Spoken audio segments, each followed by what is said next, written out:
Olá, ouvintes! Nós estamos hoje inaugurando o nosso programa Pod Doutor, no qual nós pensamos em construir esse programa para trazer informações para você, né? Informações que vão atingir o público em geral, profissionais da área de saúde, incluindo médicos e não médicos, e trazendo assuntos de interesse do nosso dia a dia. A gente espera levar informações de qualidade para vocês, né, e que essas informações possam, de alguma maneira, auxiliá-los, né, em como conduzir algumas situações do dia a dia, como essa que nós vamos abordar hoje. Para quem não me conhece, meu nome é José Pulido, eu sou médico oncologista e também atuo como professor de semiologia da Faculdade Multivix, e sou coordenador do internato também da Faculdade Multivix. Hoje, o nosso convidado, um amigo pessoal, Dr. Rogério Darden.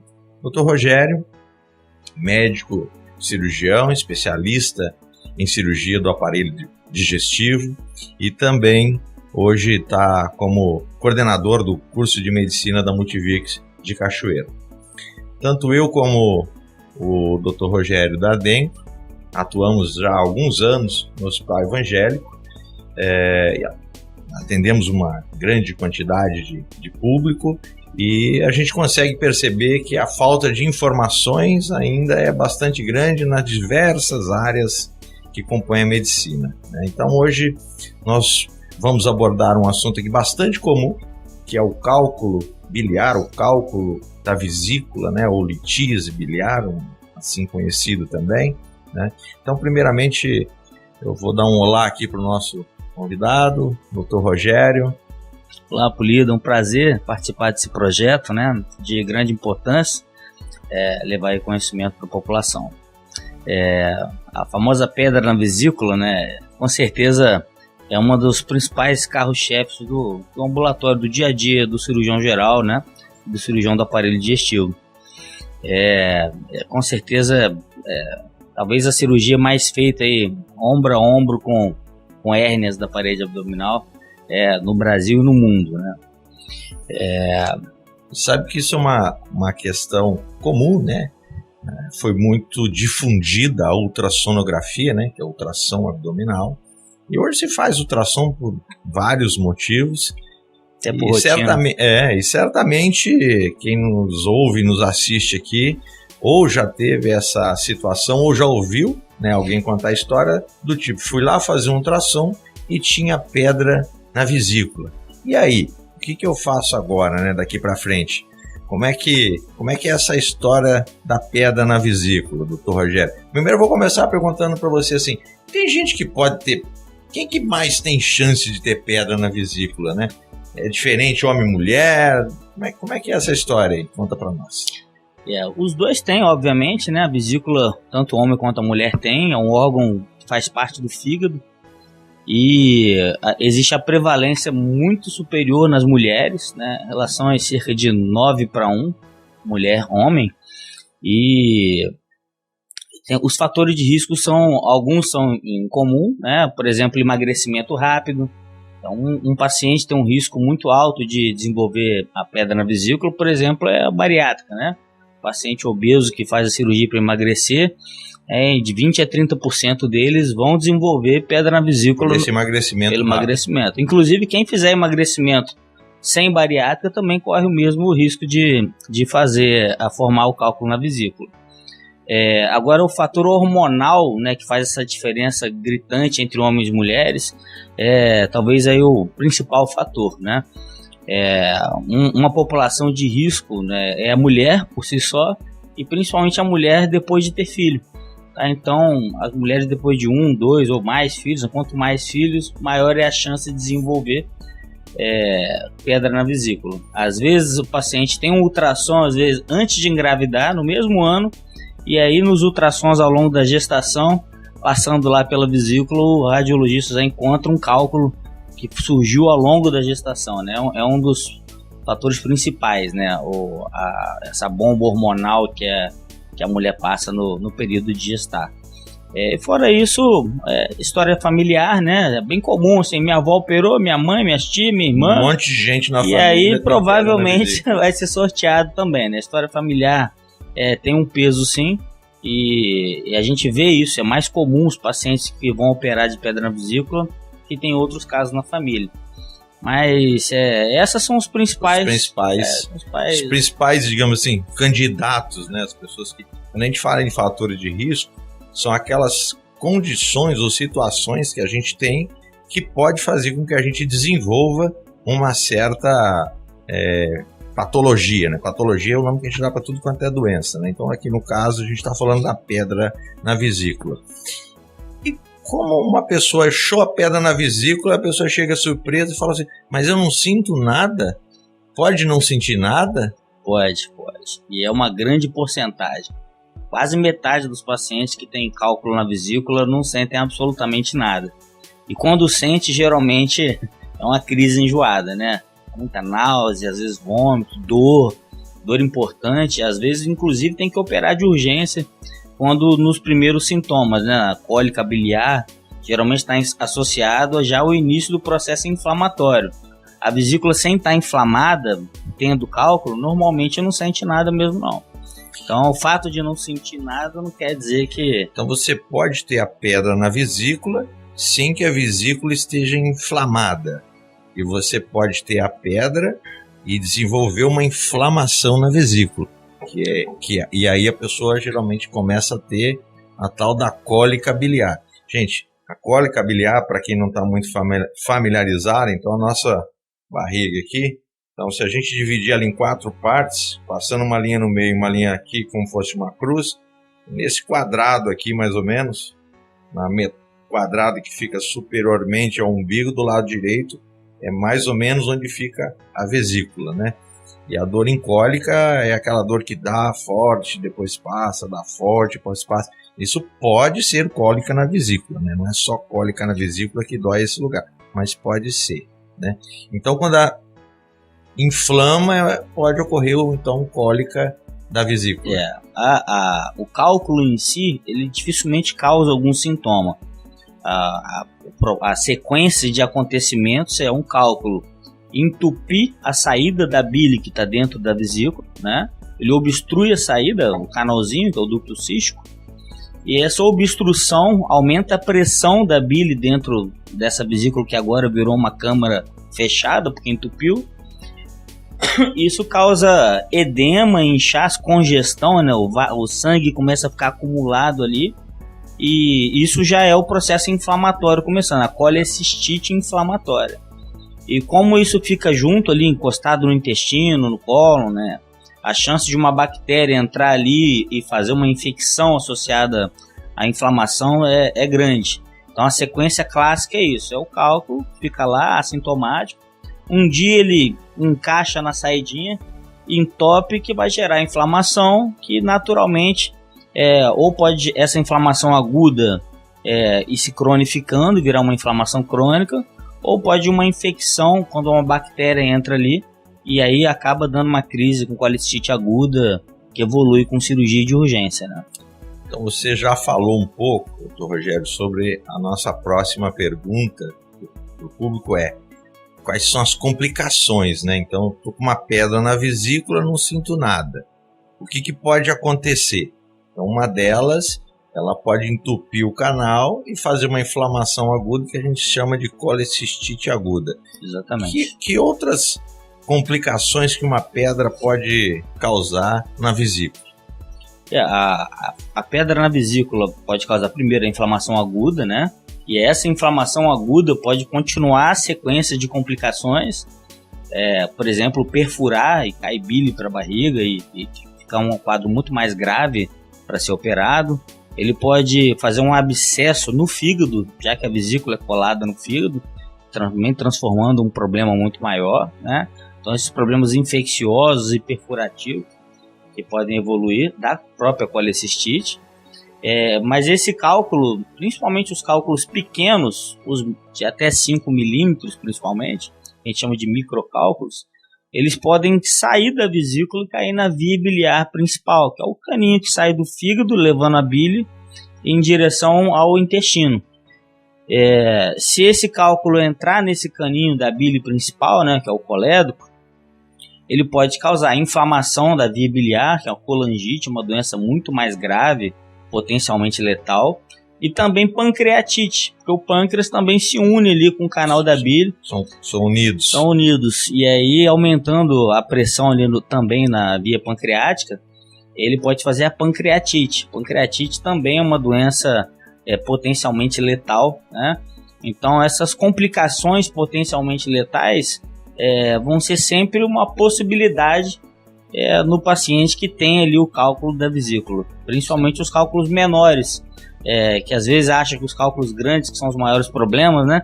Normalmente os maiores estragos são feitos pelos cálculos menores, né?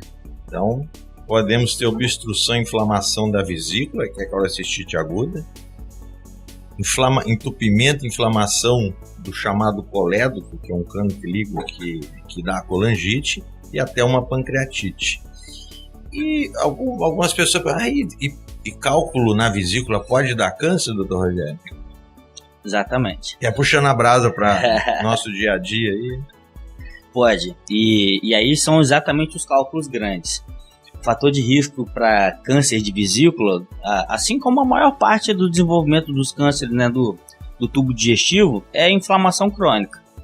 Então, se você tem um cálculo grande, por contato mesmo, fica ali atritando com a parede da vesícula, criando ali às vezes uma úlcera, e aí inflama e cicatriza, isso ao longo dos anos, né, pode gerar uma falha do reparo tecidual, e a partir dali criar uma atipia celular, né, uma alteração da célula, que vai virar o câncer, né? Então, o principal fator de risco para câncer de vesícula é o cálculo na vesícula.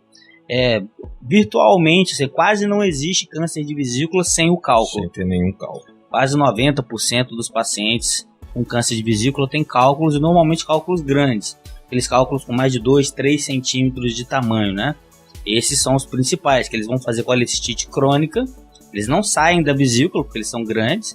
Fica ali inflamando, né? Colecistite crônica, que é o fator de risco para câncer. E a gente sabe que o câncer de vesícula é um dos piores cânceres que a gente tem. É desafiador, né? É desafiador.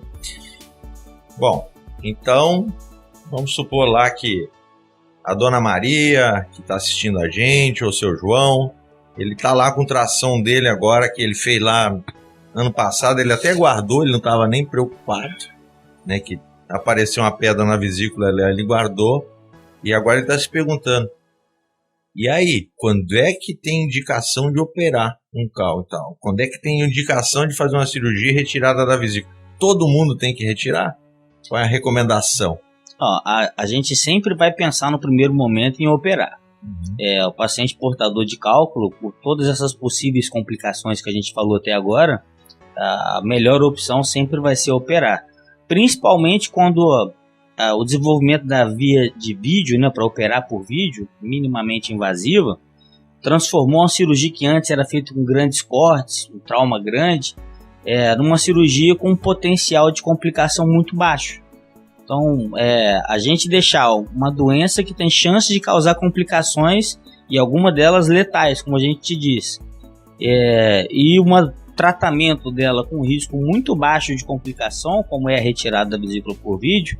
Então, da década de 90, quando a vídeo começou a se instalar maior no Brasil, né, para cá, a gente tem indicado basicamente para todo mundo isso. Quando não operar, basicamente, é quando o paciente tem um risco muito alto. Aí, quando o tratamento é mais arriscado do que a própria doença, a gente não indica. Então, paciente idoso, paciente cardiopata grave, ou que tem alguma morbidade que aí o estresse cirúrgico tem um risco de descompensar e levar aí uma complicação grave.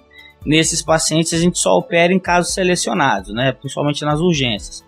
Mas tirando esse cenário de limitação individual para o tratamento cirúrgico, a gente vai indicar cirurgia para todos os pacientes portadores de cálculo. Certo. Você falou em cirurgia videolaparoscópica. Alguns pacientes até usam o dado assim, eu fiz uma cirurgia laser, né? Não sei muito como é que surgiu essa informação, porque a videolaparoscópica historicamente ficou conhecida como cirurgia laser, né? Mas uma cirurgia videolaparoscópica, assim, quais são as principais diferenças da laparoscópica aberta? Como você falou, é o corte, né? E o tempo de recuperação, assim, o pós-operatório? Uma tem alta mais rápida que a outra, volta mais rápida para o trabalho, tem menos infecção. Tem diferença nesse sentido? É exatamente isso, né? A cirurgia em si, a colecistectomia, ou seja, a retirada da vesícula, é importante a gente dizer, gente, não é igual a pedra no rim, quando a gente só tira a pedra. Na vesícula, a única cirurgia que existe é a retirada da vesícula, com os cálculos dentro. A gente não abre a vesícula, tira os cálculos e fecha a vesícula, né? Então, a retirada da vesícula, que é a única cirurgia que existe, ela é igual em qualquer via de acesso, aberta ou por vídeo, a cirurgia é a mesma. O que muda é a via de acesso. A incisão, a gente corta toda a parede abdominal, os músculos da barriga, né? Denerva uma região, então fica uma área dormente, uma área meio atrófica da musculatura. Nunca mais é a mesma coisa, né? Depois que a gente faz esse tipo de incisão. E com certeza dói mais, é um corte grande, secção muscular, dói mais durante um bom tempo. Com isso, a recuperação é mais lenta, o retorno ao trabalho é muito mais lento. O paciente demora aí um mês e meio, pelo menos, para começar a fazer os trabalhos sem esforço físico, né? Até que aquilo se recupere. A vídeo não. São feitas a vídeo clássica, a colecistectomia por vídeo clássica, são 4 furinhos. Um entra pela cicatriz do umbigo, de 1 centímetro o corte. O outro logo aqui embaixo, da onde junta as costelas, né? Também de 1 centímetro. E mais 2 furinhos na lateral de meio centímetro cada. Não tem corte de músculo nenhum. A gente entra perfurando, né? A parede abdominal. E nesses 4 furinhos a gente bota uma câmera, enche a barriga de gás carbônico para criar um espaço para a gente operar. E aí com os outros furinhos a gente entra as pinças que vai fazer o tratamento cirúrgico em si. E o tempo cirúrgico são semelhantes, a cirurgia dura mais ou menos uns 40 minutos. Cirurgia rápida. É rápida, cirurgia rápida. O paciente, em teoria, por vídeo, ele pode até ter alta no mesmo dia para casa. Em geral, a gente deixa para dar alta na manhã do outro dia, mas existe a gente dar alta no mesmo dia. E com certeza a recuperação é muito melhor, né? Eu faço essa cirurgia com bastante frequência. Em geral, os pacientes com 15 dias já estão dirigindo, já podem voltar ao trabalho que fazem de computador, escritório. Só não pode ainda pegar peso, isso que a gente pede para 4 semanas. Mas com 15 dias já retornam à vida habitual. Tá? Pode voltar a trabalhar, estudar, dirigir, fazer essas coisas normais. Eu sou um colecistectomizado, né, por curiosidade, e eu voltei ao trabalho, claro, meu trabalho não exige esforço físico, né? Mas com 4 dias eu voltei ao trabalho numa colecistectomia por vídeo. Muito desconforto, mas isso daí, realmente uma recuperação muito tranquila, né? E assim, como é que a pessoa pode viver sem vesícula? Pode.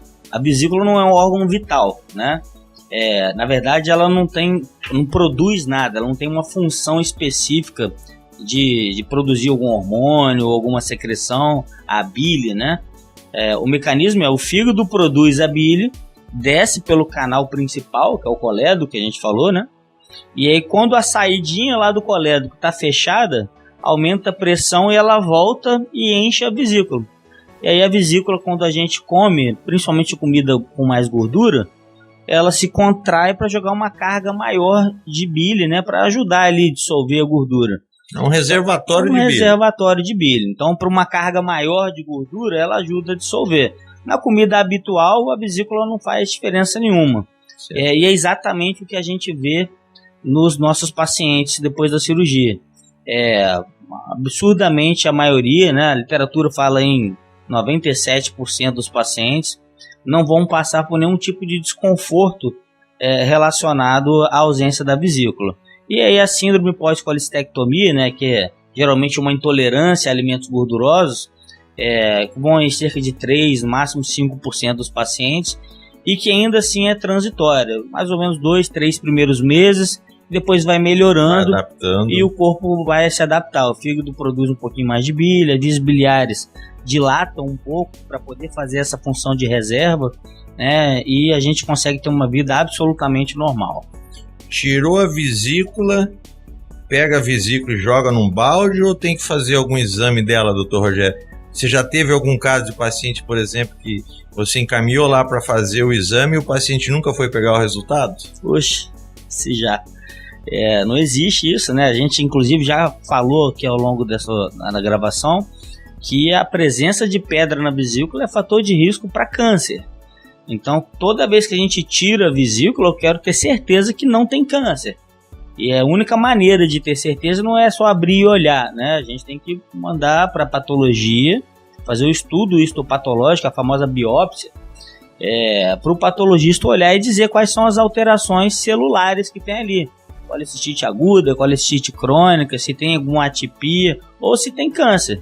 Se tiver câncer, o tratamento não acaba sempre com a própria cirurgia da vesícula. Às vezes a gente tem que complementar o tratamento até mesmo com outra cirurgia. Então a gente só consegue planejar esse segundo tempo se eu souber que tem câncer. E eu só sei se tem câncer se o paciente fizer a biópsia. Então tem que cobrar do cirurgião lá, envia para anatomia patológica, patologista, e vai pegar o resultado. Tem que pegar. E leva de volta para o profissional. Gente, nós estamos chegando ao fim desse nosso primeiro programa. Espero que vocês tenham gostado das informações, espero que as informações tenham tido utilidade na vida de vocês, né? Esse programa ele tem o patrocínio do Hospital Evangélico de Cachoeira de Itapemirim, né? Junto com a nossa assessoria de imprensa, que é a Denise. Então, obrigado pelo apoio na organização e na realização. Doutor Rogério, obrigado por ter aceitado o nosso convite. Obrigado, assim, pela clareza das informações. A gente terá novos programas trazendo assuntos, como eu falei para vocês, variados, desde área de educação, prevenção, né, nas diversas áreas da medicina. E suas considerações finais para a gente encerrar. Esse cenário de cirurgias de alta prevalência na população sempre é um assunto muito importante, né, que tem um impacto direto na vida da população. E uma das coisas que eu venho sempre dizendo nos momentos que a gente tem com o público, né, o paciente ele tem que assumir o protagonismo da própria saúde. Ele sabendo da informação que chega, como esse canal, que ele se encaixa num fator de risco específico, ele está a uma população que pode ser que eu tenha, né? É responsabilidade dele correr atrás disso, não esperar que o governo ou algum médico corra atrás de resolver 100% dos problemas. Óbvio que é a nossa função promover esse tipo de rastreio, mas o paciente tem que entender que a saúde dele também é responsabilidade dele. Então, acho que, dado esse recado, é importante as pessoas se autoavaliarem, né, e se cuidarem, correr atrás de promover sua própria saúde também. Isso aí. Povo educado, povo informado, sempre é mais forte em todos os sentidos. Exatamente. Rogério.